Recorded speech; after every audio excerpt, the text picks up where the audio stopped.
How many guns has the ATF lost? I'm not sure I understand the question. Is it a difficult question to understand? Well, I don't know if you're referring to any particular incident or time How many period. instances should we be looking at where you've lost guns? So if what you're referring to is what happened at the National Destruction Branch, no guns were lost. They were stolen by an individual who's now in prison, Right. who was not an ATF employee. But there were recommendations made on what you should do so that you don't become the victim of the theft, and the Inspector General saying you're not following them. I'm quoting directly from the Inspector General's report. Thousands of firearms parts, and ammunition had been stolen from the ATF. So you gave testimony that the brave ATF agents are the ones showing up at 2 in the morning after a burglary, but it seems as though in this case, you were the one burglarized. Why have you not followed the recommendations of the Office of Inspector General so that you aren't the mark? Again, I want to say that it is brave women men and women of ATF who do this. That's not a I know what they're doing. I know what they're doing. They're day. getting robbed on one hand, so you can't keep a hold of the guns you're supposed to have, but then you do keep a hold of a bunch of stuff you're not supposed to have a hold of. The GAO report, firearms data, ATF did not always comply with the Appropriations Act restriction and should better adhere to its policies. As a result of breaking the law, didn't you guys have to go and delete like 250,000 records that you illegally kept?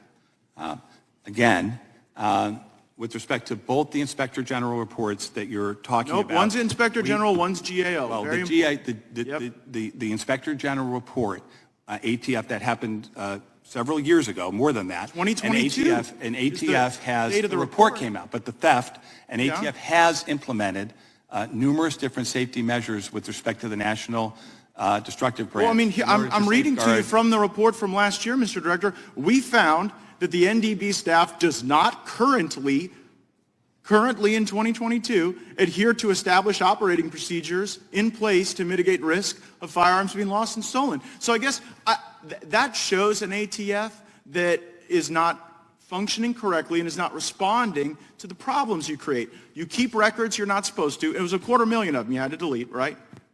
I don't believe that is Was it over 200,000 that you had to delete? So what was happening was... I just want to know the number of records you had to delete that were not being lawfully maintained. There were records that had not actually been searched, but my understanding Hundreds of is thousands were searchable. Of them. And so that's what you guys do. You keep what you shouldn't keep. You lose what you're not supposed to lose. But how do you treat regular Americans? I got this letter from someone in my district, a firearms dealer. I have been a firearms dealer for 46 years. For 46 years, I've had a good relationship with law enforcement.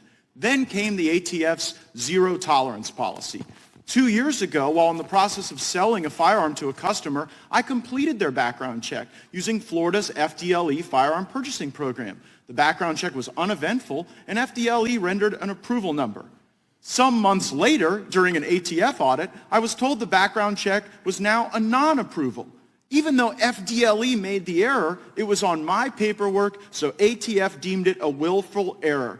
After completing close to 50,000 background checks over 46 years, why would I willfully ignore this background check? The answer is simple. I did not. But the ATF has revoked my license, ended my career, and my livelihood. So I guess the question is, why should you be able to destroy the life of one of my constituents over a technicality where they weren't even at fault, when you all lose thousands of guns and illegally keep hundreds of thousands of records? Respectfully, Congress has given us the authority to inspect and make sure that firearms dealers, the vast majority by which are compliant, they are our first line of defense in dealing with straw purchases. This guy isn't your first line of defense anymore. He's fired. A very small minority, those dealers, after due process, have been determined. A small minority, ATF, enforcer of gun laws, lost thousands of firearm parts to thieves. New data shows ATF gun store restrictions at the highest rate in 16 years. Mr. Director, the definition of hypocrisy is when you can't live up to your own standard. So you have imposed a zero tolerance policy that is resulting in the highest rate of revocations in 16 years, and you wouldn't be able to meet your own zero tolerance policy because you lose stuff you're supposed to keep, and then you keep stuff that it's illegal to keep. And by the way, I am one of those MAGA Republicans that would defund your salary, your agency, and I think all these good things that you say exist could happen with those folks at the local and state level, and this is a terrible abuse of power. Like we always do about this time.